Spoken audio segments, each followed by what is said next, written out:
Welcome to Ask and Learn. Okay, so to start this question, let's just talk about what we already know. So we know that the K of this reaction is 0.33. We have the reaction here. Two A's are going to A2. So one A like that is going to two A's like that. I think I'm a little more connected there. Sorry, that's a little messy.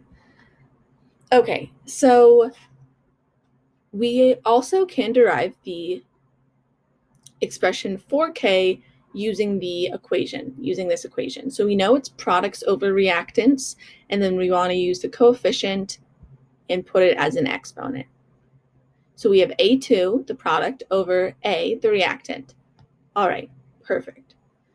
So now, since we're given three different boxes with different concentrations of A and A2, we want to find the K that matches this K, because when the K of one of the boxes matches this K given, it will be at equilibrium. So let's just start with the first panel.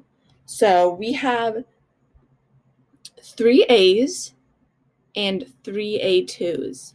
So we're told that each molecule is 0.1 mole and it has a total volume of 0.1 liter. So to find the concentration, we want to take how many we count, which is 3, multiply it by 0.10, and then divide it by 0.10.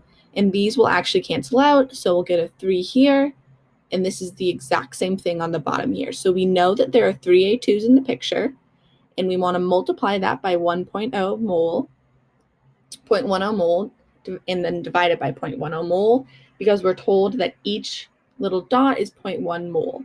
And again, these are going to cancel out, and we're going to get a 3 here. Now, since we have the concentrations, we can plug these back into our K expression to see what the K would be. So we're going to put 3 here for A2 and a 3 down here for A. And that is going to come out to be K equals 3 over 9, which is 0.33. So this matches our K up here, so 1 is at equilibrium. We could stop here, but let's go through the other ones just for some practice. So I'm going to let you guys pause the video and write down the concentration expression, and then you can replay the video and see if you got that right.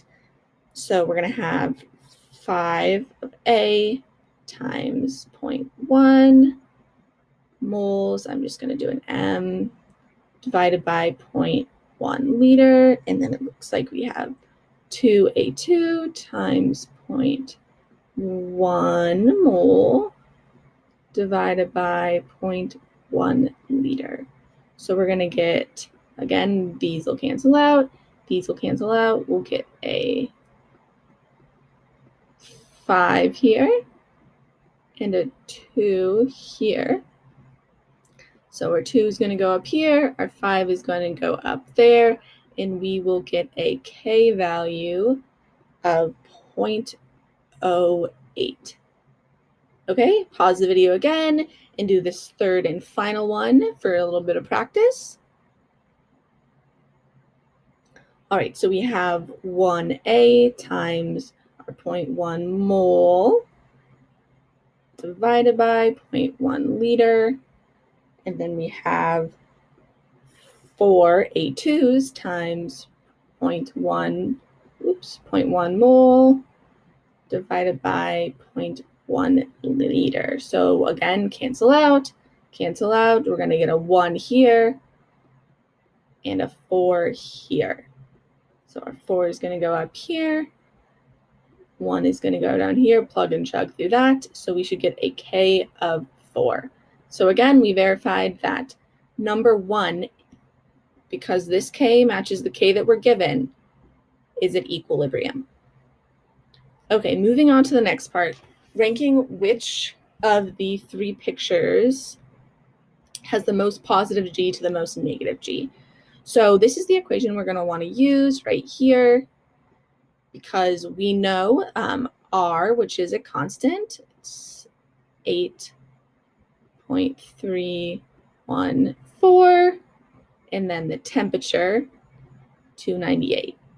The good thing about this, though, is since we're calculating the delta G for each of them, we don't need to calculate the RT out. We can just use it as RT because it's common to all of them. So that'll make a little more sense once we get to that. So let's do the first one for practice. So we know our K is 0.33 because we calculated it from above. So we're just bringing that down. So we're going to take the natural log of 0.33, which is negative 1.1. And we know we have a negative here, so we have to keep that in mind that those negatives are going to cancel out. So we're going to end up with delta G equals 1.1 RT. Okay, let's do the next ones. So we know this K is 0. Let me just back up. That's a little messy. Is 0.08. There we go. So we're going to take the natural log of 0.08, and that is going to be negative 2.5. And again, we have a negative sign, so these will cancel out and turn into a positive. So we'll have delta G equals 2.5 RT. Perfect. And then for our last one, we have 4. The natural log of 4 is 1.4. And I'm doing these on my calculator. I don't know the natural log of 4 by heart, so you can do those on your calculator.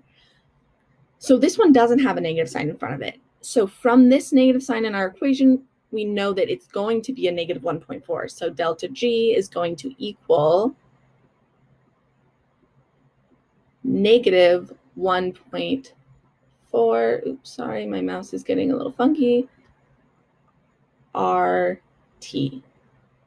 And then from there, we know that we don't need to calculate all of it. So we know that this one, number 3, is going to be the most negative